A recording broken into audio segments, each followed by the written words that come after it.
ገብርኤል ቆሞ እያመሰገናት ይህ እንዴት ያለ ሰላምታ ነው ብላ አሰበች። አሁን ምዕመናን እኛ ብንሆን እንኳን መልአክ ቀርቶ እንደው ማንኛውም ሰው አንተ እኮ የተባረክ ነህ እኮ ደግ ሰው፣ አንቺ እኮ የተባረክሽ ነሽ ቢለን ምንድን ነው የምንለው?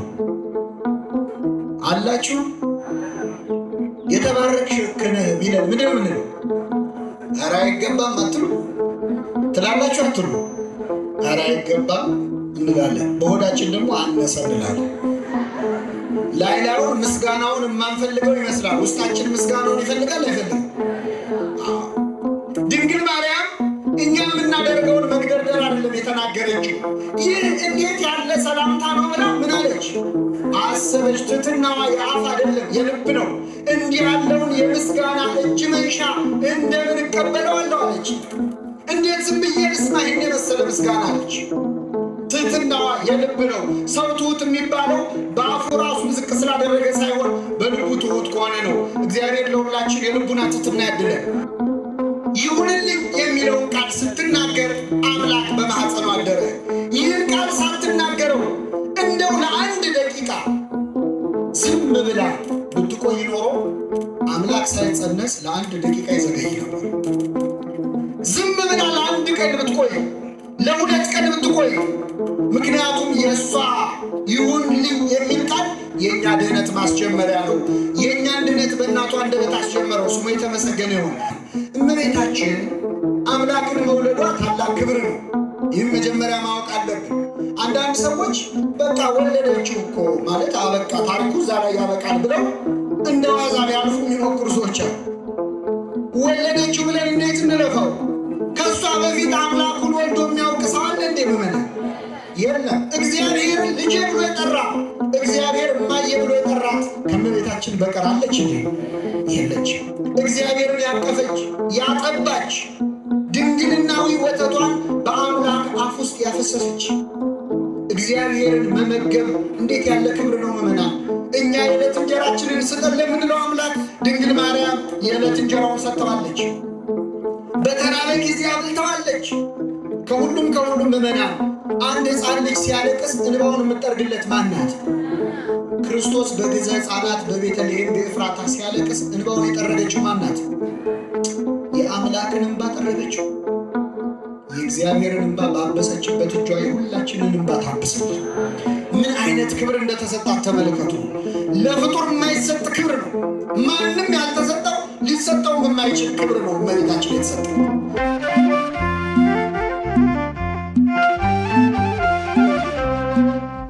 በስመ አብ ወወልድ ወመንፈስ ቅዱስ አሐዱ አምላክ አሜን። እናማትብ ሁላችን በስመ አብ ወወልድ ወመንፈስ ቅዱስ አሐዱ አምላክ አሜን። በስመ አብ ወወልድ ወመንፈስ ቅዱስ አሐዱ አምላክ አሜን። ክቡራን አበው ሊቃውንተ ቤተ ክርስቲያን፣ መምህራን፣ ወንድሞች፣ ዲያቆናት፣ ምእመናን፣ ምእመናት በእግዚአብሔር ሰላምታ እንደምናመሻችሁ እንደምናመሻችሁ። አሜን። ምሕረት ቸርነቱን አብዝቶ በዕድሜያችን ላይ የዛሬዋን ዕለት ይህችን ሰዓት ጨምሮ ከእናታችን ከእመቤታችን ከወላዲተ አምላክ ከድንግል ማርያም በረከት ረድኤት እንድንሳተፍ በቤቱ የጠራን የሰበሰበን ልዑለ ባሕርይ እግዚአብሔር አምላካችን ስሙ የተመሰገነ ይሁን። በሚኖረን አጭር ጊዜ በሉቃስ ወንጌል ምዕራፍ 1 ከቁጥር 38 ላይ ተጽፎ የሚገኝን የመጽሐፍ ቅዱስ ኃይለ ቃል መነሻ አድርገን ስለ እናታችን ስለ እመቤታችን ስለ ወላዲተ አምላክ እንማራለን። እግዚአብሔር አምላካችን በቸርነቱ እንዲያስተምረን እንዲመክረን ምስጢሩን ጥበቡን እንዲገልጥልን የእርሱ ቅዱስ ፈቃድ ይሁንልን። እነሆኝ የጌታ ባሪያ በሉ እስኪ። እንደ ቃልህ ይደረግልኝ። ይህንን ቃል መነሻ አድርገን ስለ እመቤታችን እንማራለን። ስለ ድንግል ማርያም ለማስተማር ገና ሳስብ ይላል ቅዱስ ሳዊሮስ ዘአንጾኪያ የተባለ ቤተክርስቲያናችን ሊቅ ስለ ድንግል ማርያም ላስተምር ገና ሳስብ አንድ የመጽሐፍ ቅዱስ ቃል በአይነ ህሊናዬ ይመጣል ይላል። ይህ ቃል ምንድነው? ሙሴ በሲና ተራራ ላይ ሳለ በአንዲት ዛፍ ላይ እሳት ሲነድባት እሳቱ ዛፏን ሳያቃጥላት ዛፏም እሳቱን ሳታጠፋው ተመልክቶ ነበር። ይህ ራእይ ባየ ጊዜ እንዴት የዛፍ እሳት እየነደደበት እንዴት አልተቃጠለም? ይህንማ ማየት አለብኝ ብሎ ሙሴ ወደ ዛፉ አቅጣጫ ሲቀርብ እጅግ የሚያስደነግጥ የሚያስፈራ ድምፅ ከዛፉ አቅጣጫ ተሰማ ይላል። ይህ ቃል ምን ይላል?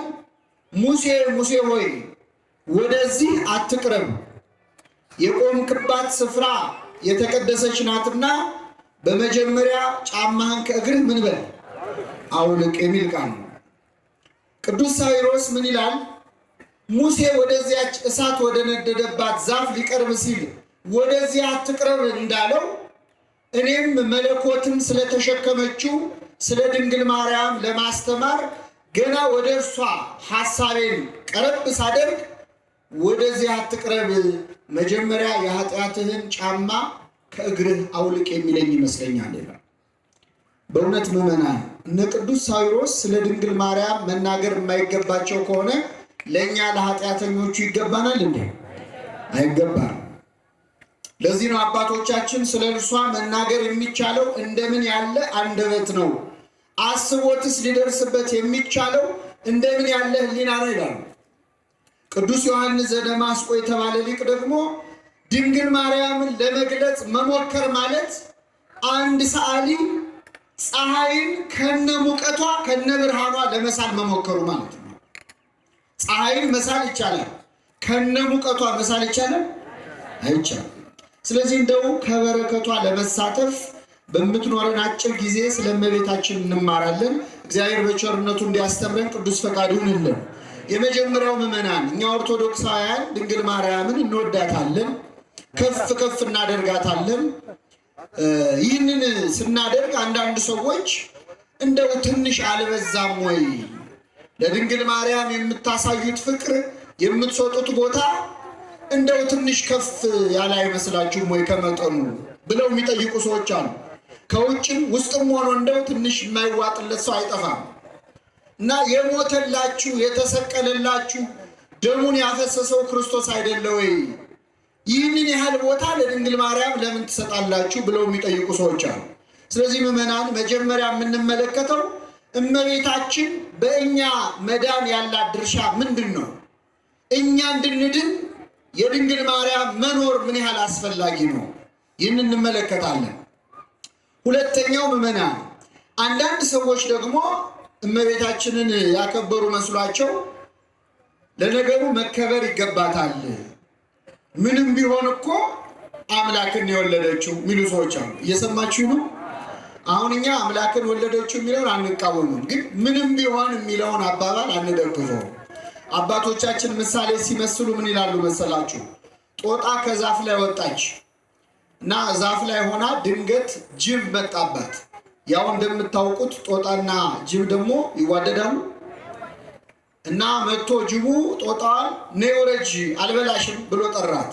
ጦጣዋ ምን አለች ይባላል? አልበላሽም ምን አመጣዋለች? ውረጅ ይበቃል አይበቃም? ውስጡ ምን የማድረግ ሀሳብ ስላለ ነው።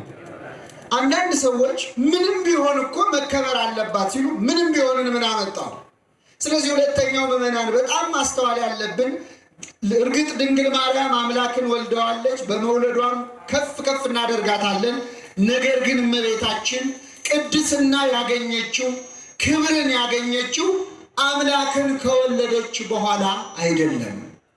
ቅድስት የሆነችው አምላክን በመውለዷ ሳይሆን አምላክን የወለደችው ምን ሆና በመገኘቷ ነው። ቅድስት ሆና በመገኘት አባ ሕርያቆስ ምን ይላል? እግዚአብሔር አብ በሰማይ ሆኖ ተመለከተ፣ ተነፈሰ፣ አሻተተም፣ እንዳንቺ ያለ አላገኘም፣ የአንቺን መዓዛ ወደደ፣ የሚወደውን ልጁን ወደ አንቺ ሰደደ ይላል። እግዚአብሔርን የሳበ ንጽሕና በእመቤታችን ላይ ተገኝቷል። ምንድነው እግዚአብሔር ሌላው ላይ ያጣው ድንግል ማርያም ላይ ያገኘው ነገር ምንድነው? እንደው ከብዙ ጥቂቱ ባጭሩ እንማራለን። እነዚህን ሁለት ነገሮች እንመለከታለን። እግዚአብሔር በቸርነቱ እንዲያስተምረን ቅዱስ ፈቃዱ ይሁንልን። የመጀመሪያው ምዕመናን እመቤታችን በእኛ መዳን ውስጥ ድርሻ አላት ወይስ የላትም የሚለውን ጥያቄ ለመመለስ አንድ ጥያቄ ለእናንተ ላቅርብላችሁ። እመቤታችን ቅድስት ድንግል ማርያም አምላክን ከመጽነሷና ከመውለዷ በፊት አምላክን እንደምትወልደው አስቀድሞ ተነግሯታል ወይንስ ጽንሱን አይታ ነው ያወቀችው? ተነግሯታል? አልተነገራት? ማን ነው የነገራት? ቅዱስ ገብርኤል። በስድስተኛው ወር መልአኩ ገብርኤል ናዝሬት ገሊላ ወደምትባል ከተማ ከእግዚአብሔር ዘንድ ወደ አንዲት ድንግል ተላከ ይላል የሉቃስ ወንጌል ምዕራፍ 1 ቁጥር 26 ጀምሮ። እመቤታችን አስቀድሞ ተነግሯታል። ለምንድን ነው የተነገራት? አንደኛ ይላል አባታችን አባ ጊዮርጊስ ዘጋስጫ መጽሐፈ ምስጢር በተባለ መጽሐፉ እመቤታችን ሳይነገራት ብትጸንስ ኖሮ ጽንስን ያህል ነገር ሳታውቀው በሰውነቷ ስታይ ትደነግጣለች፣ ትታወካለች። ያለ ወንድ ዘር መጽነስ ቀርቶ አንዲት ሴት አግብታም ብትጸንስ መደንገጡ አይቀርም፣ እንግዳ ይሆንባታል። ስለዚህ ቀድሞ አረጋግቶ እንድታውቀው ለማድረግ ገብርኤልን ላከው ይላል አባታችን አባ ጊዮርጊስ። ሁለተኛው ምክንያት ግን ምዕመናን እግዚአብሔር የሰውን ነፃነት አይነካም። ከእርሷ ተጸንሶ ለመወለድ ይቅርና ለማዳን እንኳን እግዚአብሔር አስፈቅዶ ነው። ልትድን ትወዳለህን አላለውም ያንን በሽተኛ? እግዚአብሔር የሰው መብት አይነካም። ስለዚህ ቅዱስ ገብርኤልን ላከው። በስድስተኛ ወር ገናናው መልአክ ከእግዚአብሔር ዘንድ ወደ አንዲት ድንግል ተላከ። የድንግሊቱም ስም ማርያም ነበረ ይላል። ተመልከቱ፣ ብሉይና ሐዲስ ይነጋገራሉ። ትንቢተ ኢሳይያስ ምዕራፍ 7 ቁጥር 14 ላይ እነሆ ድንግል ትጸንሳለች ወንድ ልጅም ምን ትላለች ተብሎ ነበረ። አሁን ሉቃስ ደግሞ የድንግሊቱ ስም ማን ነበረ አለ? ማርያም ነበረ። ያቺ ድንግል ተብሎ ትንቢት የተነገረላት ስሟ ማርያም ነው አለ። ገብርኤል ወደ እርሷ ገባ፣ ከፊቷ ቆሞ። ልብ አድርጉ ምዕመናን፣ እመቤታችን አምላክን ስትጸንስ 15 ዓመቷ ነው። በአንዲት የ15 ዓመት የናዝሬት ገሊላ ብላቴና ፊት ከሰባቱ ሊቃነ መላእክት ገናናው መልአክ መላእክት ቀደምት ይላል ከዋነኞቹ አለቆች ቅዱስ ገብርኤል በታላቅ ፍርሃት አደግድጎ ቆሞ ሰላምታ አቀረበላት። ጸጋን የተሞላሽ ሆይ ምን ይበልሽ አላት? ደስ ይበልሽ አላት እመቤታችንን። ምዕመናን ገብርኤል አመሰገናት። ጸጋን የተሞላሽ ሆይ ደስ ይበልሽ ትልቅ ሰላምታ ነው። ገብርኤል ቀጥታ መጥቶ ወደ ጉዳዩ አልገባም።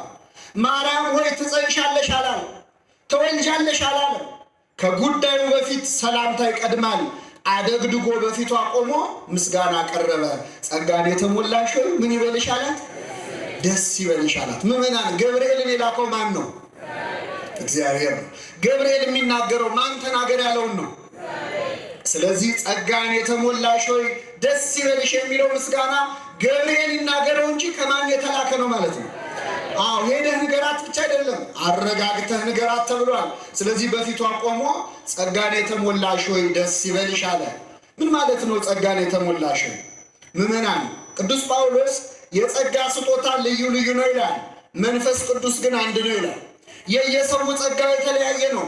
ለአንዱ የመጸለይ፣ ለአንዱ የመዘመር፣ ለአንዱ የማስተማር፣ ለአንዱ የመማር፣ ለአንዱ በጋብቻ ተወስኖ ወልዶ ከብዶ መኖር፣ ለአንዱ በድንግልና ጸንቶ መኖር ይሰጠዋል።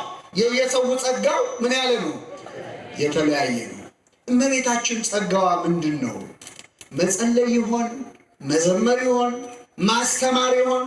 በድንግልና ጸንቶ መኖር ይሆን? ወይንስ መውለድ ይሆን? እናት መሆን ይሆን? ድንግል መሆን ይሆን? ምንድነው ጸጋዋ? ቅዱስ ገብርኤል እመቤታችንን ይሄ ነው ጸጋሽ አይደለም ያላት። ጸጋን ምን ያልሽ? እግዚአብሔር ለፍጡራን ከሚሰጠው ጸጋ ለድንግል ማርያም ያልሰጣት ጸጋ የለም። የጸጋው ማከማቻ ግምጃ ቤቱ እርሷ ናት። ሌላው ቀርቶ ምዕመናን በጸጋ ከራሱ ከቅዱስ ገብርኤል ትበልጣለች። ቅዳሴያችንን አልሰማችሁ? በቅዳሴያችን እንዲህ እያልን እንቀባበላለን በዜማ ለሚካኤል ምሕረት ተሰጠው እንላለን። ለሚካኤል ምን ተሰጠው? ብስራት። ለገብርኤል ምን ተሰጠው? ብስራት። ለእመቤታችንስ? ወሀብተ ሰማያት ለማርያም ድንግል የሰማይን ሀብት ሁሉ ለድንግል ማርያም ሰጣት እንላለን። ክብር ምስጋና ይድረሳት እመቤታችን ሆነ። ስለዚህ ገብርኤል ምን የተጸጋ ናትና እሱ ተከፍሎ ከተሰጠው ጸጋ በእርሷ የተከፈለ ጸጋ የለምና ጸጋን የተሞላሽ ሆይ ምን ይበልሻል? አንቺ ከሴቶች ተለይተሽ የተባረክሽ ነሽ። ከሴቶች ተለይተሽ ምን ያልሽ ነሽ? መላእክት እኮ ለማንም ሰው እንዲህ ሲሉ አልሰማናቸው። መጽሐፍ ቅዱስ አንብበነዋል። ወደኋላ ሄደን አንድም መልአክ ቆሞ ጸጋን የተሞላ ሆይ ደስ ይበል ብሎ ለማንም ሰው ተናግሯል። ቀጥታ ወደ ጉዳዩ ነው የሚገቡት። መላእክት አትፍራን የሚሉት። ገብርኤል ግን በእመቤታችን ፊት ምስጋና አቀረበ። አንቺ ከሴቶች ተለይተሽ ምን ያልሽ ነሽ? አንዳንድ ሰዎች እንደው እመቤታችንን ምስጋና ለማቃለል ምን ይላሉ? እንደው በጽሁፎቻቸው እንዲህ ነው ብለን መቼስ አንጠቅስም። ሞኝን አንዴ ስደበው ራሱ ሲሳደብ ይውላል ይባላል። ምን ብለው ጽፈዋል? አይ የተባረክሽ ነሽ እኮ የሚለው ለድንግል ማርያም ብቻ አይደለም ለሌላም ሴት ቀርቧል በመጽሐፍ ቅዱስ ይላል። ልክ ነው። በዚህ በመጽሐፈ መሳፍንት ላይ አንዲት ኢያኤል የምትባል የ16 ዓመት ልጅ ነበረች። እስራኤል ሲሳራ ከሚባል ጨካኝ ንጉሥ ጋር ሲዋጉ ቆዩና በጦርነት ያንን ንጉሥ አሸነፉት። ልክ መሸነፉን ሲያውቅ ይሄ ንጉሥ እንዳይገድሉት ጦሩን ጥሎ ሸሸ፣ አመለጠ። እስራኤል ድል ቢያደርጉም ጨካኙን ንጉሥ ግን ቢፈልጉ ሲያጡት ተበሳጩ። እሱን እንደው አንገቱን ይዘን ነበር እንጂ ድል ማድረግ እያሉ ተበሳጩ። ለካ ይሄ ንጉሥ ይገርማቸዋል፣ አንድ ድንኳን ውስጥ ገብቶ ተደብቋል። እዛው እስራኤል ጦር ሰፈር ውስጥ አንድ ድንኳን ውስጥ ገብቶ ተኝቷል። በተኛበት ድንኳን አንዲት የ16 ዓመት ልጅ ገባች ይላል። ስትገባ አገር የሚፈልገውን ንጉሥ ተኝቶ አገኘችው። ምን አደረገች? የድንኳኑን መትከያ ካስማውን ነቀለችና መዶሻ አምጥታ ይህን ጨካኝ ንጉሥ በተኛበት በጆሮ ግንዱ አስገብታ ሰክታ ገደለችው ይላል። አንገቱን ቆርጣ ያሳየቻቸው ለእስራኤላውያን። ደስ አላቸው። ጨካኙ ንጉሥ ሞተ ብለው እንዲህ ሲሉ አመሰገኗት፣ ቅኔ ተቀኙላት ይላል። በእስራኤል ከሚኖሩ ሴቶች ሁሉ አንቺ የተባረክሽ ሁኚ አሏት ይላል። እየሰማችሁ ነው? ምን ያልሽ ሁኚ? አሁን ይቺ ሴት እንደው እስቲ ከእመቤታችን ጋር ትነጻጸራለች? ምን አድርጋ ነው የተባረክሽ የተባለችው? በአንድ እጇ መዶሻ፣ በአንድ እጇ ካስማ ይዛ በሰው ጆሮ አስገብታ የገደለች ሴት የተባረክሽ ተብላለችና ከድንግል ማርያም ጋር እኩል ልትሆን ትችላለች? የሚገርማችሁ ደግሞ እኮ የተባረክሽ ነሽም አይደለም የተባለችው፣ የተባረክሽ ሁኚ ነው የተባለችው። ገብርኤል ግን እመቤታችንን መጥቶ አልባረካትም። አንቺ ከሴቶች ተለይተሽ ምን ያልሽ ነሽ? ገብርኤል አልባረካትም። ቡርክት ሆና ተባርካን ያገኛት እመቤታችንን። ስለዚህ ቅዱስ ገብርኤል ምስጋና አቀረበ። አንቺ ከሴቶች ተለይተሽ የተባረክሽ ነሽ። እርሷን ባየችው ጊዜ ይላል ከንግግሩ የተነሳ በጣም ደነገጠች ይላል። አስተውሉ ምዕመናን፣ መጽሐፍ ቅዱስ ላይ ያለ ዋጋ የተጻፈ ቃል የለም። ድንግል ማርያም ገብርኤልን ባየች ጊዜ ከንግግሩ የተነሳ በጣም ደነገጠች። ብዙ ሰዎች በመጽሐፍ ቅዱስ መላእክትን ሲያዩ ራሳቸውን ስተው ይወድቁ ነበር። ለምሳሌ ይኸው ገብርኤል መልአክ ወደ ዳንኤል ሄደ ይላል። ዳንኤልም ይላል መልአኩን ባየው ጊዜ ራሴን ስቼ ወደቅኩ፣ እንደ ሞተ ሰው ሆንኩ። አይዞ አትፍራ ብሎ አስነሳኝ፣ እየተንቀጠቀጥኩኝ ቆምኩ ይላል። መላእክትን ያዩ ሰዎች ወዮልኝ መሞቴ ነው ብለው ያለቅሱ ነበር በብሉይ ኪዳን። ድንግል ማርያም ግን መልአኩን ባየች ጊዜ ራሷን ስታ ወደቀች አይልም። እርሷን ባየችው ጊዜ ከንግግሩ የተነሳ በጣም ደነገጠች ይላል። ከምኑ የተነሳ? ያስደነገጣት መልአኩ ሳይሆን ምኑ ነው? ንግግሩ ነው። ምክንያቱም እመቤታችን መላእክትን አይታ ልደነግጥ አትችልም። ምክንያቱም እመቤታችንን አቅፈው ደግፈው መግበው ያሳደጓት እነማን ናቸው? እነ ቅዱስ ፋኑኤል ናቸው። ስለዚህ አስተርአያ መልአክ ዘይኮነ ከመ ቀዲሙ፣ ቅዱስ ያሬድ እንደ ወትሮ ያልሆነ መልአክ ታያት ይላል። ስለዚህ ለመልአክ አዲስ አይደለችም። ከንግግሩ የተነሳ በጣም ደነገጠች። ይህ እንዴት ያለ ሰላምታ ነው ብላ አሰበች ይላል። ይህ እንዴት ያለ ሰላምታ ነው ብላ ምን አለች? ልብ አድርጎ አንዳንድ ሰዎች ስለ ድንግል ማርያም እኮ በመጽሐፍ ቅዱስ ብዙ አልተጻፈም ይላሉ። በወንጌል እኮ ብዙ አልተጻፈም ይላል። በመሰረቱ እሷ ተወልዳ አምላክን ባትወልደው ወንጌሉ ራሱ ይጻፋል እንዴ? የወንጌል እናት እኮ ነች። ትመስል ፊደለ ወትወልድ ወንጌል ይላል ደራሱ። ወንጌልን የወለደች ነች። ወንጌል የሚያወራው ስለ ክርስቶስ ነው። ድንግል ማርያም የወለደችው ማንን ነው? ስለዚህ ክርስቶስን ስትወልድ ወንጌልንም ነው የወለደችው። ግን ይህ ብቻ አይደለም ምዕመናን፣ በመጽሐፍ ቅዱስ እመቤታችን የተናገረችው ያደረገችው ብቻ ሳይሆን ያሰበችው ሳይቀር ተጽፏል። ይህ እንዴት ያለ ሰላምታ ነው ብላ ምን አለች? አሰበች ይላል ቅዱስ ሉቃስ። ተናገረች አይደለም፣ አሰበች። ሐሳቧን ጽፎታል መንፈስ ቅዱስ ገልጦለት። አንዴ ብቻ እንዳይመስላችሁ። ከዚሁ በኋላ የሉቃስ ወንጌል ላይ 2 ቦታ ታገኛላችሁ። ማርያምም ይህን ነገር ሁሉ በልቧ እያሰበች ምን ትለው ነበር? ትጠብቀው ነበር ይላል። ሐሳቧ ድረስ ገብተው ጽፈዋል። እኛ ታምሯን ብንጽፍ በእውነት ማን ይከለክለናል? ሐሳቧ ሳይቀር በመጽሐፍ ቅዱስ ተጽፏል። እና ገብርኤል ሲያመሰግናት ይህ እንዴት ያለ ሰላምታ ነው ብላ አሰበች ይላል። እዚህ ላይ ምዕመናን እንደው ትሕትናዋንም በዚህ አጋጣሚ እንመልከት። ገብርኤል ቆሞ እያመሰገናት ይህ እንዴት ያለ ሰላምታ ነው ብላ አሰበች። አሁን ምዕመናን እኛ ብንሆን እንኳን መልአክ ቀርቶ እንደው ማንኛውም ሰው አንተ እኮ የተባረክ ነህ እኮ እንደው ደግ ሰው፣ አንቺ እኮ እንደው የተባረክሽ ነሽ ቢለን ምንድን ነው የምንለው? አላችሁ የተባረክሽ ነህ ቢለን ምንድን ነው የምንለው? ኧረ አይገባም አትሉ? ትላላችሁ አትሉ? ኧረ አይገባም እንላለን። በሆዳችን ደግሞ አነሰ እንላለን። ላይላዩን ምስጋናውን የማንፈልገው ይመስላል። ውስጣችን ምስጋናውን ይፈልጋል አይፈልግም? ድንግል ማርያም እኛ የምናደርገውን መግደርደር አይደለም የተናገረችው። ይህ እንዴት ያለ ሰላምታ ነው ብላ ምን አለች? አሰበች። ትሕትናዋ የአፍ አይደለም የልብ ነው። እንዲህ ያለውን የምስጋና እጅ መንሻ እንደምን እቀበለዋለሁ አለች። እንዴት ዝም ብዬ ልስማ ይህን የመሰለ ምስጋና አለች። ትሕትናዋ የልብ ነው። ሰው ትሑት የሚባለው በአፉ ራሱን ዝቅ ስላደረገ ሳይሆን በልቡ ትሑት ከሆነ ነው። እግዚአብሔር ለሁላችን የልቡና ትሕትና ያድለን። በአፋችንማ ትሑት መሆን እንችልበታለን። አሁን አንድ ሰው እዚህ ጉባኤ መሃል እንደው ተነስቶ ምዕመናን እኔ ኃጢአተኛ ነኝ፣ እኔ የረከስኩ ነኝ፣ ቆሻሻ ነኝ ቢል እንደው እንዴት አይነት ትሑት ነው እንላለን።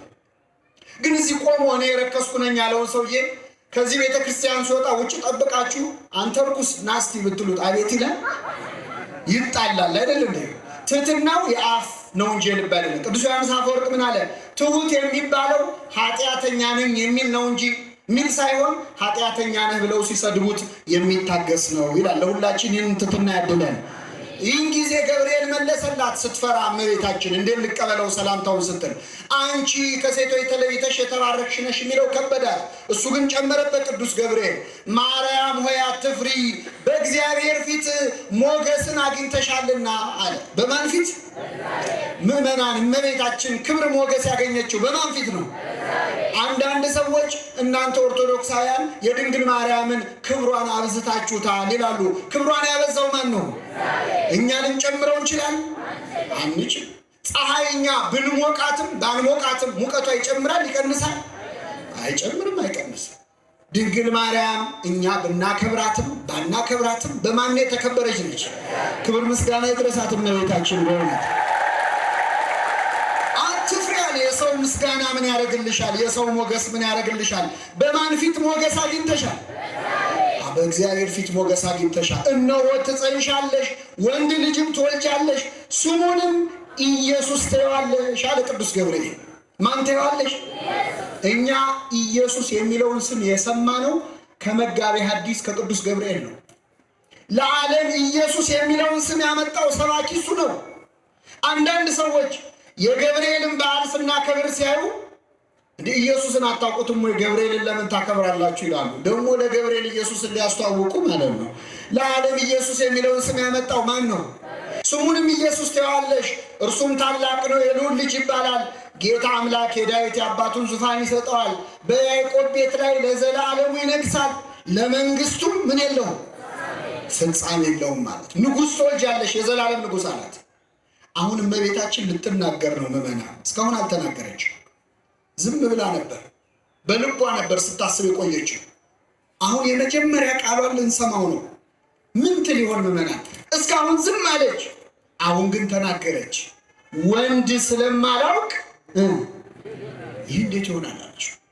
እምኀበአይቴ ረከብኮ ዘከመ ብስራተ ዘእንበለ ዘር ምድር ቶተ ወዘእንበለ ምጥ እምድንግል ጽንሰተ ሊቃውንት ሲያብራሩት ወንድ ስለማላውቅ እንዴት ይሆናል ማለቷ መሬት ዘር ሳይዘራባት አታበቅልም፣ ሴትም ሳታገባ ያለ ወንድ ዘር አትወልድም፣ ከየት አመጣኸው ብላ ቅዱስ ገብርኤልን ስለ ድንግልናዋ ጠየቀችው። የድንግልናዬስ ነገር አለች እመቤታችን። ለዚህ ነው ድንግል ማርያም የምንላት አምላክን ትወልጃለሽ እያላት እንኳን ወንድ ስለማላውቅ እንዴት ይሆናል አለች። የድንግልናዬስ ነገር አለች። ደስ የሚል ነገር ግን ልንገራችሁ ምዕመናን፣ እሷ ሐሳቧ ድንግል ሆኖ መኖር። ልታገባ 1 ወር የቀራት ሴት አሁን ትወልጃለሽ ብትባል ወንድ ስለማላውቅ እንዴት ይሆናል ትላለች? የልጁ ስሙ ማን ነው የምትለው አይደል? ምግቡ አመጋገቡ እንዴት ነው የምትለው እንደ ሶምሶን እናት። ስለዚህ እንዴት ይሆናል አለችው። ደስ የሚያሰኘው ምዕመናን የእሷ ሐሳብ ድንግል ሆኖ መኖር ነው። የእግዚአብሔር ሐሳብ ከእሷ መወለድ ነው። ሁለቱንም ሐሳብ ፈጸመው። እሱም ከእሷ ተወለደ፣ እሷም ለዘላለም ምን ሆና ኖረች? ክብር ምስጋና ይድረሰው እግዚአብሔር። እናትም ድንግልም አደረጋት። እናትም ድንግልም፣ እሷ አምላክም ሰውም አይደል እንዴ? እናትም ድንግልም አብ የልጁ ምልክት አደረገች ይላል ቅዱስ ኤፍሬም ሶርያ። እና እንዴት ይሆናል አለችው ገብርኤልን። ገብርኤል እኮ እዚሁ ሉቃስ ወንጌል ምዕራፍ 1 ላይ ዘካርያስን ሊያበስር ሄዶ ጥያቄ ሲበዛበት እንዴት ይሆናል ሲለው ዲዳ አድርጎት ነው የመጣው። እንዴት ምልክት ስጠኝ ሲለው ምልክት ከፈለክ ይኸው አንደበትን ዘግቼዋለሁ። እንዴት የተዘጋው የሚስቴ ማኅፀን ይከፈታል ሲለው አንደበትን ዘግቼዋለሁ፣ አንደበት ይከፈታል፣ የተዘጋውን ማኅፀን ምን ይላል? ይሄ ነው ምልክቱ ብሎታል። እመቤታችንን ግን አንደበቷን መዝጋት ቀርቶ የቁጣ ቃል እንኳን አልተናገረም። ምክንያቱም ከሷም በፊት ከሷም በኋላ ያለ ወንድ ዘር አግብተው የወለዱ ሰዎች የሉ። ስለዚህ ቅዱስ ገብርኤል ማስረዳት ጀመረ። መንፈስ ቅዱስ ይጸልልሻል፣ የልዑል ኃይልም ያድርብሻል፣ ከአንቺ የሚወለደው ቅዱስ የእግዚአብሔር ልጅ ይባላል። ይኸው ዘመድሽ ኤልሳቤጥ ካረጀች በኋላ ጸንሳለች። መካን ትባል ለነበረች ለእርሷ ስንት ወር ሆኗታል አለ። ይህም ማስረጃ አይሆንም። ምክንያቱም ኤልሳቤጥ የጸነሰችው ከባሏ ነው። ድንግል ማርያምን ግን ትጸንሻለሽ እያለ ያለው ያለ ወንድ ዘር ነው። መጨረሻ ምን አላት መሰላችሁ? ለእመቤታችን ለእግዚአብሔር ምን የሚለው የለም አይሻልም? አዎ፣ ሌላ ማስረጃ ከመፈለግ ለማንም የሚሳነው የለም ማለት ይሻላል። ሰዎች ጥያቄ ካበዙባችሁ ድንግል ማርያም እንዴት በጠበሏ በእምነቷ እንዴት ፈወሰች፣ እንዴት ዳናችሁ፣ እንዴት እንዲሆናችሁ ካሏችሁ ለእግዚአብሔር በሏቸው። ለእግዚአብሔር ሚሳን የለም ሲላት እመቤታችን እንዲህ አለች፣ እነሆኝ የጌታ ባሪያ እንደ ቃልህ ይደረግልኛለች። ልክ ይህንን ቃል ስትናገር ከሰማየ ሰማያት ከዙፋኑ በብሩህ ደመና እግዚአብሔር ወልድ ተጭኖ መጥቶ በማኅፀኗ አደረ። የእኛም ድህነት በድንግል ማርያም ማኅፀን ውስጥ ተጀመረ ማለት ነው። ምዕመናን፣ አሁን ምዕመናን እመቤታችን በእኛ መዳን ድርሻዋ ምንድን ነው የሚለውን ለማሳየት ነው ይህን ሁሉ ያነሳ ነው። ይሁንልኝ የሚለውን ቃል ስትናገር አምላክ በማኅፀኗ አደረ። ይህን ቃል ሳትናገረው እንደው ለአንድ ደቂቃ ዝም ብላ ብትቆይ ኖሮ አምላክ ሳይጸነስ ለአንድ ደቂቃ ይዘገይ ነበር። ዝም ብላ ለአንድ ቀን ብትቆይ፣ ለሁለት ቀን ብትቆይ፣ ምክንያቱም የእሷ ይሁንልኝ የሚል ቃል የእኛ ድህነት ማስጀመሪያ ነው። የእኛን ድህነት በእናቷ አንደበት አስጀመረው። ስሙ የተመሰገነ ይሁን። ምዕመናን፣ እዚህ ላይ በእውነት እንደው ድንግል ማርያም አምላክ ሰው እንዲሆን የእሷ ፈቃድ ያስፈልጋል ስንል መብቱን እንደው ከፍ አድርገን ለእሷ የሰጠን እንዳይመስላችሁ። እስቲ ከሁለት ሰዎች ጋር ከመጽሐፍ ቅዱስ አነጻጽረን እንመልከት። ለምሳሌ እግዚአብሔር ወደ ሙሴ ተገልጦ ታይቶት ነበር። እግዚአብሔር ለሙሴ ተገለጠለት። እየሰማችሁ ነው ምዕመናን? ለሙሴ ተገለጠ። ሙሴ ሆይ ሂድና ሕዝቤን ልቀቅ ብለህ ወደ ፈርዖን ሄደህ ተናገር፣ ሕዝቡን ነፃ አውጣ አለው። ሙሴ 3 ጥያቄዎች ጠየቀ። ምዕመናን፣ ስንት ጥያቄ? የመጀመሪያው ጌታዬ ሆይ ወደ ግብፅ ሄዳለሁ፣ ሕዝቡን ነፃ አወጣለሁ፣ ግን ሄጄ ሕዝቡን ነፃ ለማውጣት ስሞክር ማን ነው የላከህ ቢሉኝ ማን ነው ልበላቸው? አንተ ማነህ? ስምህ ማን ነው አለው። እግዚአብሔር ትክክለኛ ጥያቄ ስለሆነ እኔ አባቶቼ አብርሃም፣ ይስሐቅ፣ ያዕቆብ አምላክ እግዚአብሔር ነኝ፣ አነ ውእቱ አነ፣ እኔ አባቶቼ አብርሃም፣ ይስሐቅ፣ ያዕቆብ አምላክ እኔ ነኝ ብሎ እግዚአብሔር መለሰለት። አንድ ጥያቄ በሉ። ስንት ጥያቄ ነው ጥያቄው አጠቃላይ? ሁለተኛ ጥያቄ ጠየቀ። ጌታ ሆይ አንተ ላከኝ ብዬ ስናገር ባያምኑኝ ይሳል፣ ምን ባይሉኝስ? የሚገርማችሁ በእጅ ያዝከው ምንድን ነው አለው? በትር ነው አለው። ጣለው። መልስ አንሳው አለው። አነሳው። መጀመሪያ እባብ ሆነ፣ ቀጥሎ በትር ሆነ። መልሱ ይሄ ነው። ባያምኑኝስ ነው የሙሴ ጥያቄ። እግዚአብሔር ምን ማለት ፈለገ? በትሩን የጣልከው አንተ ነህ፣ እባብ ያረኩት እኔ ነኝ። ህዝቡን ሄደህ ንገራቸው፣ የማሳምናቸው አንተ አትጨነቅ ማለት ነው። ስንት ጥያቄ ተመለሰለት። ሙሴ ሶስተኛ ቀጠለ። እረ ጌታ ሆይ አፌ ኮልታፋ ነው፣ በምን አንደበቴ እሰብካለሁ ሄጄ እናገራለሁ አለ። ልክ ነው፣ ሙሴ ኮልታፋ ነበር። ወንድምህን አሮንን አንደበት አደርግልሃለሁ አለው። ስንት ተመለሰለት? በአራተኛው ሙሴ ምን አለ መሰላችሁ? እግዚአብሔር ወይ ሌላ ሰው ፈልግ አለ። ስንት ጥያቄ ጠይቆ እግዚአብሔር ያሳይ። ጌዴዎንን ቅዱስ ሚካኤል ተገለጠና ህዝቡን ነፃ አውጣ አለው። እንዴት አድርጌ አለ። አንተ የእግዚአብሔር መልአክ መሆንህን በምን አውቃለሁ አለው ቅዱስ ሚካኤል። እዚሁ ቆምና መስዋዕት አቀርባለሁ፣ መስዋዕቱን እሳት ከሰማይ ወርዳ ከበላችሁ አንተ የእግዚአብሔር መልአክ መሆን ይታወቃል። መስዋዕት እስካቀርብ ከዚህ ጋር እንዳትላወሳለሁ ይላል። መስዋዕት ቀረበ፣ እሳት ከሰማይ ወርዳ በላችሁ። አሁን መልአኩ የማን መልአክ መሆኑ ታወቀ? አሁን ጌዴዎን ቀጠለና ምን አለ መሰላችሁ? ይኸው ህዝቡን ነፃ አውጣ ሲለው ቅዱስ ሚካኤል አንተስ መልአክ መሆንህን አውቄያለሁ፣ እግዚአብሔር በእኔ አድሮ ህዝቡን ነፃ እንደሚያወጣስ በምን አውቃለሁ? ስለዚህ እዚህ ጋር የበግ ፀጉር የበግ ቆዳ መሬት ላይ አስቀምጣለሁ፣ የበግ ጸምር። በዚያ የበግ ፀጉር ላይ ዝናብ ዘንቦ ሌላው ቦታ ደረቅ ይሁን፣ ሌላው ቦታ ደግሞ ሲዘንብ እዛ ጸምር ላይ ደረቅ ይሁን። ያን ጊዜ እግዚአብሔር ህዝቡን በእኔ ነፃ እንደሚያወጣ አውቃለሁ። እሺ አለው፣ ተደረገለት ይላል። እመቤታችን አምላክን ጸንሰሽ ትወልጃለች ስትባል እዚህ ጋር ዝናብ ዘንቦ እዚህ ጋር ደረቅ ይሁን ብላለች አላለች? ነፍሳት በሲኦል እየተሰቃዩ የምን ቀጠሮ ነው? እነሆኝ የጌታ ባሪያ እንደ ቃልህ ብላ የሁላችንን መዳን በአንደበቷ አስጀመረችው። እመቤታችን በእኛ መዳን ድርሻ አላት የላትም? ምእመናን ጀምራ የተወቹ እንዳይመስላችሁ፣ እንደው ሰዓት ላለመውሰድ አጠር ላድርገው። እመቤታችን መውለድ ብቻ አይደለም። 3 ዓመት ከመንፈቅ በግብፅ በረሃ ሕፃን ሆና ሕፃን ታቅፋ አልተሰደደችም? እኛን የማዳን ስራውን ሳይፈጽም እንዳይቀር ብዙ መከራ ተቀብላለች እመቤታችን። ከሁሉም ምእመናን እመቤታችን ይሁንልኝ ብላ ያስጀመረችው የአምላክ የማዳን ስራ በመስቀል ላይ እስኪፈጸም እስከ መስቀሉ ነበረች። አንዳንድ ሰዎች የተሰቀለው ክርስቶስ ነው እንጂ እሷ ምን ሆነች ይሏሉ። እስቲ እዚህ ላይ ልጠይቃችሁ። አንድ ልጅ ሆዱን እንኳን ሲቆርጠው የምትጨነቀው ማን ናት? እናት ናት። እንደውም ብዙ እናቶች ልጄን ከሚያመው እኔን ይመመኝ ይላሉ። አንድ ልጅ ሲታመም የሚጨንቃት እናት ነች። አንድ ልጅ 6666 ጊዜ ሲገረፍ ስታይስ እናት ምን ይሰማታል?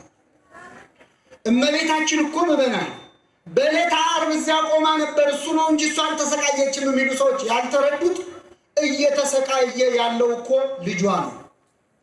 ያ ያቀፈችው ልጇ ያጠባችውን ልጇን ሐሞት ሲያጠጡት፣ በቤተልሔም ያለበሰችው ልጇን እርቃኑን ሲገፉት ልብሱ እንዳይወድቅ የመጀመሪያዎቹን እርምጃ ሲራመድ ሲድህ እጆቹን ይዛ ያራመደችው ልጇን መስቀል አሸክመው ሲረግጡት 6666 ጊዜ ሲገርፉት አይታለች። ጌታ የተገረፈው በሮማውያን የጭካኔ ጅራፍ ነው። ሰውነቱ ላይ ካረፈ በኋላ ሲነሳ ስጋውን እየነጨ በሚነሳ መግረፊያ ነው የተገረፈው። ይሄ ሁሉ ስቃይ ሲሆን ቆማ ተመልክታለች። እሱ ተሰቀለ እንጂ እሷ ምን ሆነች የሚሉ ሰዎች እውነት እንደው እናት ሆነው ወይ እናቱ ኖሯቸው አያውቅም ያሰኛል። እግዚአብሔር ልቡና ይስጣቸው። ስለዚህ እመቤታችን እነኋት እናት ብሎ እስኪያሰናብታል እስኪሸኛት ድረስ ይሁንልኝ ብላ ያስጀመረችውን ድነት እስከ መስቀል አስፈጽማለችና እመቤታችን በእኛ መዳን ድርሻ አላት የላትም? እንደውም አንድ አባት ምን ብለዋል? ሲጨፍንም ሲገልጥ ይላሉ። አንድ ልጅ ገና ሲወለድ አይኑን ሲገልጥ መጀመሪያ የሚያየው ማንን ነው? እናቱን ነው፣ ወይም ሌላም ሰው ሊያይ ይችላል። ሲሞት ግን አይኑን ከመክደኑ በፊት ብዙ ጊዜ ሌላ ሰው አይቶ ነው የሚሞተው። የታደለ ደግሞ እናቱን ያያል።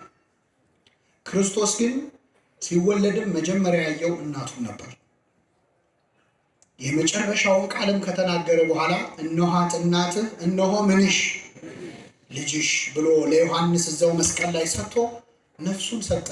ነፍሱን ለእኛ ከመስጠቱ በፊት እናቱን ስጦታ አድርጎ ለሁላችን ሰጥቶናል ማለት ነው። እና በእውነት እመቤታችን በእኛ መዳን ያላትን ድርሻ የምንረዳበትን ልቡና ያድለን። ከሰዓት አንጻር ወደ ሁለተኛው ልምጣላችሁ ምዕመናን። እመቤታችን አምላክን መውለዷ ታላቅ ክብር ነው። ይህም መጀመሪያ ማወቅ አለብን። አንዳንድ ሰዎች በቃ ወለደችው እኮ ማለት አበቃ ታሪኩ እዛ ላይ ያበቃል ብለው እንደ ዋዛ ሊያልፉ የሚሞክሩ ሰዎች አሉ። ወለደችው ብለን እንዴት እንለፈው? ከሷ በፊት አምላኩን ወልዶ የሚያውቅ ሰው አለ እንዴ ምዕመናን? የለም። እግዚአብሔርን ልጄ ብሎ የጠራ እግዚአብሔር እማዬ ብሎ የጠራት ከእመቤታችን በቀር አለች እንዴ? የለች። እግዚአብሔርን ያቀፈች ያጠባች ድንግልናዊ ወተቷን በአምላክ አፍ ውስጥ ያፈሰሰች እግዚአብሔርን መመገብ እንዴት ያለ ክብር ነው ምዕመናን! እኛ የዕለት እንጀራችንን ስጠን ለምንለው አምላክ ድንግል ማርያም የዕለት እንጀራውን ሰጥተዋለች። በተራበ ጊዜ አብልተዋለች። ከሁሉም ምዕመናን አንድ ሕፃን ልጅ ሲያለቅስ እንባውን የምትጠርግለት ማናት? ክርስቶስ በግዘ ሕፃናት በቤተልሔም በኤፍራታ ሲያለቅስ እንባውን የጠረገችው ማናት? የአምላክን እንባ ጠረገችው። የእግዚአብሔርን እንባ ባበሰችበት እጇ የሁላችንን እንባ ታብስልን። ምን አይነት ክብር እንደተሰጣት ተመልከቱ። ለፍጡር የማይሰጥ ክብር ነው። ማንም ያልተሰጠው ሊሰጠውም የማይችል ክብር ነው እመቤታችን የተሰጠው። ድንግል ማርያም ቅድስናዋ ግን አምላክን ከመውለዷ በኋላ የመጣ አይደለም። አምላክን ለመውለድ ያበቃት ቅድስት ሆና መገኘቷ ነው። ከብዙ ቅድስናዋ እንደው ትህትናዋን ብቻ ልንገራችሁና አበቃለሁ ምዕመናን። እመቤታችን በምድር ካሉ ሁሉ እንደርሷ አይነት ትሁት ሰው የለም። ልብ አድርጉ። አምላክን የወለደችው ክብሯ ከሰማይ ከምድር ይበልጣል። ትበልጣለች አትበልጥም? ከሰማይና ከምድር እመቤታችን ትበልጣለች። በሀገራችን አንድ ምሳሌ ይመሰላል። አፄ ኃይለ ሥላሴ እንግዲህ የመጨረሻውን ንጉሳቸው ስለነበሩ ዙፋናቸው ነበር። ለምሳሌ ነው የምነግራችሁ። እኚህ ንጉስ የሚቀመጡበት ዙፋን ላይ ሌላ ሰው ይቀመጣል? ሞት ካላማረው ይቀመጣል? በመሰረቱ እንደውም አፄ ኃይለ ሥላሴ ምን ይባላል ሲተረክ እንኳን ዙፋናቸው ላይ ፊት ብሎ አንድ ሰው ውሻቸው ራሱ አንድ ሰው ላይ በጣም ከጮች ይሄ ሰውዬ መፈንቅለ መንግስት አስቧል ተብሎ ይታሰር ነበር አሉ። እና እንደውም አንድ ቀን ከመኳንንቶቻቸው አንድ ሽማግሌ ወደ ቤተ መንግስት ሲገቡ ይቺ መዘዘኛ ውሻ በጣም ጮኸች። ውሻ የጮኸችበት ሰው ደግሞ ምን ይሆናል አልኳቸው? ይታሰራል። እኚህ ሰውዬ ምን አሉ? ውሻዋን ዞር ብለው አዩአትና አንቺ ሰው ያላሰበውን አታሳስቢ ያሉ። ልክ ናቸው። ጎልማሳ በሚስቱ ንጉስ በመንግስቱ ሲመጡበት ምን አይነት አይወድም። እኚህ ንጉስ ምዕመናን ዙፋናቸው የከበረ ነው። እግር መርገጫቸው ትራሱ የከበረ ነው። እዚያ ዙፋን ላይ ሌላ ሰው ወጥቶ ይቀመጣል? አይቀመጥም፣ ይፈራል። ግን ይሄ ዙፋን በሆነ አደጋ ቢሰበር እኚህ ንጉስ ለቅሶ ይቀመጣሉ? ያለቅሳሉ? ዙፋኔ ዙፋኔ ብለው አያለቅሱ። እናታቸው ብትሞትስ ያለቅሳሉ? አያለቅሱ። ስለዚህ ከእናትና ከዙፋን ማን ይበልጣል? እግዚአብሔር ምን አለ? ሰማይ ዙፋኔ ነው አለ። ሰማይ ምኔ ነው? ምድርም ድንግል ማርያም ምኑ ናት? እናትና ዙፋን እንዴት እናነጻጽራለን? ሰማይ አላጠባውም ይላል አባታችን ቅዱስ ያዕቆብ ዘስሩግ። ሰማይ አላሳደገውም፣ ድንግል ማርያም ግን አቅፈዋለች፣ አሳድገዋለች። ከሰማይና ከምድር ክብሯ የማን ይበልጣል? የእመቤታችን ክብር ይበልጣል። አንዳንድ ሰዎች ድንግል ማርያም ወደ ሰማይ አረገች ስንል እንዴት ወደ ሰማይ አረገች ትላላችሁ ይላሉ። ሰማይ ለእሷ ቁም ነገር ነው ወይ? ከሰማይና ከምድር ማን ትበልጣለች? እሷ ወደ ሰማይ በማድረጓ በእውነት እድለኛው ሰማዩ እንጂ እሷ አይደለች። እሱ ያልቻለውን የቻለች ናት። እና ይህን ክብር ይዛ ግን ትሕትናዋ ይደንቃል። ገብርኤል ካመሰገናት በኋላ ይላል በዚያ ወራት ተነስታ ወደ ተራራማው ወደ ኤፍሬም ሀገር ፈጥና ወጣች። ወደ ዘካርያስ ቤት ገብታ ኤልሳቤጥን ተሳለመቻት ይላል። እየሰማችሁ ነው ምዕመናን? አምላክን በማህፀኗ ይዛ ዘመን ለመጠየቅ ወጣች። ገብርኤል ቆሞ የዘመረላት እመቤታችን ግን በዚያ ወራት ተነስታ ዘመን ለመጠየቅ 130 ኪሎ ሜትር ተጓዘች። ብቻዋን። ታቦት እኮ ናት። ታቦት ብቻውን አይሄድም። ብቻዋን አጃቢ ያልፈለገች ከገሊላ ናዝሬት እስከ አይነከር አሁን ባለው 141 ኪሎ ሜትር ተጓዘች። ወደ ዘካርያስ ቤት ገባች ይላል። ማርያምም ወደ ኤልሳቤጥ በመጣች ጊዜ በኤልሳቤጥ ላይ መንፈስ ቅዱስ ሞላባት ይላል። ምን ሞላባት? እመቤታችን ወደ ሁላችን ቤት ትምጣልን። ምናምን አባቶቻችን በሁሉ ነገር ውስጥ ነገረ ማርያምን ጨምረውታል። ሁላችን ስንወለድ እናታችን በምጥ ተይዛ ስትጨነቅ በነበረ ሰዓት ምን እየተባለን የተወለድነው? ማርያም። ልክ እመቤታችን በእውነት ስሟ ተጠርቶ ያ ሕፃን ከተወለደች በኋላ ደግሞ የእናቲቱ ስሟ ወዲያውኑ ነው የሚቀየረው። ወዲያውኑ የማን አራስ ነው የምትባለው? ነው የማርያም አራስ። ልንጠይቅ ስንገባስ እንኳን ማርያም ምን ትላለች ሴቲቱ? ታኑር ታኑር። ሲወጣስ ዓመት ዓመት ያደርሰን ነው የሚባለው። ምንድን ነው የሚባለው? በሽልም ታውጣሽ። ሕፃናት እንኳን እንደው ሲሯሯጡ የምን መንገድ ስጠኝ ነው የሚሉት። እንደው ጥቁር ነገር ከሰውነታችን ከወጣ ደግሞ ምንድን ነው የምንለው? ተመልከቱ። እንደው አንዱ ሰው ምን አለ መሰላችሁ? እንደው ምርር አለው። አንድ አባት ጋር ቀረበና ምንድን ነው እናንተ ልጅ ተወለደ ማርያም፣ ሕፃናት ተጫወቱ። አሁን አንዳንድ ሰዎች ልጅ መውለድና ድንግል ማርያምን ምን ያገናኛቸዋል ብለው የሚጠይቁ ሰዎች እንኳን ማርያም ማረችሽ ለምን ይባላል? ለምን እንኳን ሚካኤል ገብርኤል ወይ ለምን እንኳን እግዚአብሔር ማር አይባልም የሚል ሰው አለ እኮ። እኛ እንኳን ማርያም ማረችሽ ማለት እንድንችል ያደረገን መጽሐፍ ቅዱስ ነው። ምዕመናን እመቤታችንን ከጽንስ ጋር አብረው ያገኘናት በመጽሐፍ ቅዱስ ነው። የሰላምታሽ ድምፅ በጆሮዬ በገባ ጊዜ ጽንሱ በማኅፀኔ በደስታ ምን አለ? አያችሁ፣ እመቤታችን ስትመጣ ከጽንስ ጋር ጉዳይ አላት። ስለዚህ እሷን ማምጣት ባንችል ስሟን መጥራት የሚከለክልን አለ? የለም። እና አንዱ ልጅ አንድ አባት ጋር ቀርቦ እንደው አልበዛም አላቸው። በሆነ ባልሆነው ማርያም ማርያም የምትሉት ለምንድን ነው ሲላቸው፣ አባቶቻችን መቼስ ለመልስ አይቸገሩ። እስቲ ያን ብርቱካን አቀብለኝ አሉት ይባላል። በቅርጫት ብርቱካን ተቀምጧል፣ አቀበላቸው። እኛ አባት ልጠው ጥርቅ አድርገው በሉ። ይሄ ልጅ እዛ ቆሞ እያየ አይኑ እየተቆለጨለጨ በልተው ከጨረሱ በኋላ የላጡትን በልጣልልኝ ብለው ሰጡት። ጣለ። እኔ የምልህ አሁን የበላሁት ብርቱካን ይጣፍጣል አይጣፍጥም አሉት። እኔ ምን አውቃለሁ አለ። ለምን አታውቅም አሉት። አልቀመስኩትም አለ። የድንግል ማርያምንም ፍቅሯን ካልቀመስከው አታውቀውም አሉት። ምናልባት ጥቅሱ ሊጠፋችሁ ይችላል። ታማልዳለች በሉቃስ በዮሐንስ ወንጌል በቃና ዘገሊላ እንዲህ አድርጋለች ብሎ መጥቀስ ያቅታችሁ ይሆናል። ጥቅሱ ቢጠፋን የእመቤታችን ውለታ ይጠፋናል እንዴ? በእውነት ፍቅሯን በልቡናችን ትሳልብን። ወደ ኤልሳቤጥ ቤት ገባች ይላል። በኤልሳቤጥ ምን ሞላባት? መንፈስ ቅዱስ። በድሮ ዘመን ሐዋርያት እጅ በመጫን መንፈስ ቅዱስን ያሳድራሉ። ዛሬ ቀሳውስት ሜሮን በመቀባት መንፈስ ቅዱስን ያሳድራሉ።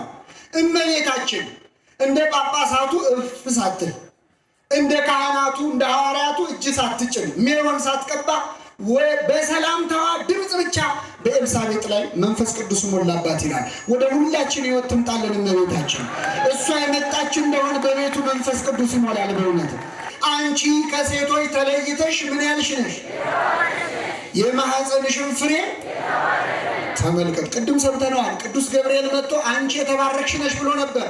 ኤልሳቤጥ ጨመረችበት። የካህን ሚስት አይደለ? ጸሎት ታውቃለች። ጨመረችበት። የማኅፀንሽን ፍሬ ምን ያለ ነው? የተባረከ ነው። ተመልከቱ የእመቤታችን ምስጋናዋ። መላእክትና ሰው ተቀባበሉት። ገብርኤል የተባረክሽ ብሎ ጀመረው። ኤልሳቤጥ የማኅፀንሽ ፍሬ የተባረከ ነው ብላ ቀጠለችው። እመቤታችንም በአንዲት ሴትና በአንድ መልአክ ብቻ ተመስግኜ አልቀርም፣ እነሆ ከዛሬ ጀምሮ ትውልድ ሁሉ ምን ይሉኛል አለች? ብፅዕት ይሉኛል አለች። ገና እስከ ምጽአት ድረስ እመቤታችንን እናመሰግናታለን። ምን ነው ታዲያ ትውልድ ሁሉ ብላ ያላመሰገኗት ሰዎች በዚህ ዘመን እንዴት ሊኖሩ ቻሉ? ትውልድ ሁሉ አለች እንጂ ሰው ሁሉ አላለች። ከየትውልዱ አንድ ሰው ቢያመሰግን ይበቃል። ኖህን ከትውልዱ ጻድቅ ነበር ይላል እኮ አንድ ሰው ብቻ። እኛን ከሚያመሰግኗት መሀል ያደርገን እመቤታችን። እና አንቺ የተባረክሽ ነሽ፣ የማኅፀንሽን ፍሬ ቡሩክ ነው አለች። ዛሬ አባታችን ሆይ ብለን እመቤታችን ሆይ እንላለን አይደል? ኬታ መጣ ነው ፈጣሪን ከፍጡር እናትን ከልጅ አብሮ ማመስገን የተማርነው የካህን ሚስት ኤልሳቤጥ መንፈስ ቅዱስ ካስተማራት ስትናገር ሰምተን። አንቺ የተባረክሽ ነሽ፣ የማኅፀንሽን ፍሬ ምን ያለ ነው አለቻት። ከዚያ ምን አለች? የጌታዬ እናት አለች። ያክስቷ ልጅ እኮ ነች። ማርያም ልትላት ትችላለች። በፍጹም የጌታዬ እናት ምንትኑ አነ ከመ ትምጽእ ሀቤ እሙ ለእግዚእየ። የጌታዬ እናት አንቺ ወደ እኔ ልትመጪ እኔ ማን ነኝ አለች። ምነው ጠፋሽ አላለችም። እንደሌላ ዘመድ በማኅፀኗ ያለው ፈጣሪ መሆኑን አውቃለች። የጌታዬ እናት አለች። እኛ ለዚህ ነው ዛሬ ተነስተን ዝም ብለን ማርያም አንልም። እማ አምላክ እመብርሃን ወላዲት አምላክ ነው የምንለው። አምላክን ወልዳ በስሙ አትጠራም። የጌታዬ እናት ወደ እኔ ትመጪ ዘንድ እኔ ማን ነኝ አለች። የሰላምታሽ ድምፅ በጆሮዬ በገባ ጊዜ ጽንሱ በማኅፀኔ በደስታ ምን አለ? ዘለለ አለች። እዚህ መሃል ምዕመናን እናቶች አላችሁ። 6 ወር 5 ወር የሞላው ጽንስ ሲንቀሳቀስ ሲዘል እናቱ ታውቃለች አታውቅ? ታውቃ። ይሄ ልጅ እየረገጠኝ ነው ይባላል አይደል? ታዲያ ምኑን እናደንቃለን? ጽንሱ ግን በሐዘን ይዝለል በደስታ ይዝለል ታውቃለች? እስቲ የትኛው አልትራሳውንድ ነው ዛሬ ልጅሽ ደስ ብሎታል የሚል ሐኪም አለ? ጽንሱ ዘለለ አይደለም ያለችው። ጽንሱ በማኅፀኔ በምን ዘለለ? በደስታ ዘለለ። ቅዱስ ያሬድ ሰገደ ብሎ ተርጉሞታል። መጥምቁ ዮሐንስ በእናቱ ማኅፀን ሆኖ ዘለለ። እንደው ቢወጣ ምን የሚል ይመስላችኋል? የጌታዬ እናት ወደ እኔ ትመጪ ዘንድ እኔ ማን ነኝ የሚል አይመስላችሁ? ይላል። አየነዋ። በኋላ ካደገ በኋላ ጌታ ሊጠመቅ ወደ እርሱ ሲመጣ አንተ እንዴት ልትጠመቅ ወደ እኔ ምን ትላለህ? ትመጣለህ አለ። በእናቱ ወጥቶ እኮ ነው። አያችሁ። ለነገሩ በእናቱም በአባቱም ነው የወጣው። እናቱ አንቺ የተባረክሽ ነሽ፣ የማኅፀንሽ ፍሬ ቡሩክ ነው አለች። አባቱ ዘካርያስ ደግሞ ልሳኑ ተዘግቶ ልክ ገብርኤል የዘጋው ልሳን ዮሐንስ ሲወለድ ድምፅ አይደል ዮሐንስ ተከፈተለት። ልክ ሲከፈትለት የእስራኤል አምላክ እግዚአብሔር የተባረከ ይሁን አለ። ምን ያለ ይሁን? ተመልከቱ። ሁለቱም እናትም አባትም የተባረከ ሲሉ ቆዩ። ዮሐንስ ደግሞ ጌታን ሲያጠምቀው ወልዱ ለቡሩክ ከሳቴ ብርሃን ተሳሃለነ፣ ቡሩክ የቡሩክ ልጅ ብርሃንን የምትገልጥ አቤቱ ይቅር በለን ብሎ የበረከት ንግግር ተናገረ። የነ ዘካርያስን የነ ዮሐንስን የቤታቸውን በረከት ለሁላችን ያደርግልን። እንደው ምዕመናን ስናጠቃልለው ስለ እመቤታችን ስንማር ብንውል ብናደር ይበቃል እንዴ? አይበቃም። ለሚወዳት የእመቤታችን ፍቅር በእውነት ለሁላችን ይሰጠንና ፍቅሯ ለተሰጠው ሰው ስለ እሷ ቢናገር ቢዘምር አይጠግብም። አንድ ወጣት ወደ አንድ አረጋዊ አባት ሄደና ምን አላቸው? መጽሐፍ እያነበቡ ነው። ድንግል ማርያም እኮ እንደኛው ሰው ናት አላቸው። እየሰማችሁ? እኛ አባት ቀና ብለው አዩት። እንደኛው ሰው ናት ሲላቸው ልክ ነህ፣ እርሷስ እንደኛው ሰው ናት፣ ግን አንተ ሰው ነህ አሉት። ሰው ለመሆን ራሱ መስፈርት አለ የለውም? ልጄ ወይ ምኑን ይላል መጽሐፍ ቅዱስ? ሰው ሁን ይላል። ሰው ለመሆን መስፈርት አለ። እውነት ለመናገር እመቤታችንን እናቴ ማለት መቻል አንዱ የሰውነት መለኪያ ነው። አንድ ጥቅስ ልንገራችሁና አበቃለሁ። ምዕመናን ሰው በሉ እስኪ ከኔ ጋር እናታችን ጽዮን ይላል። ማን ነው እናታችን ጽዮን የሚለው? እናታችን ጽዮን የማይልስ የሰማነውን በልቡናችን ያሳድር።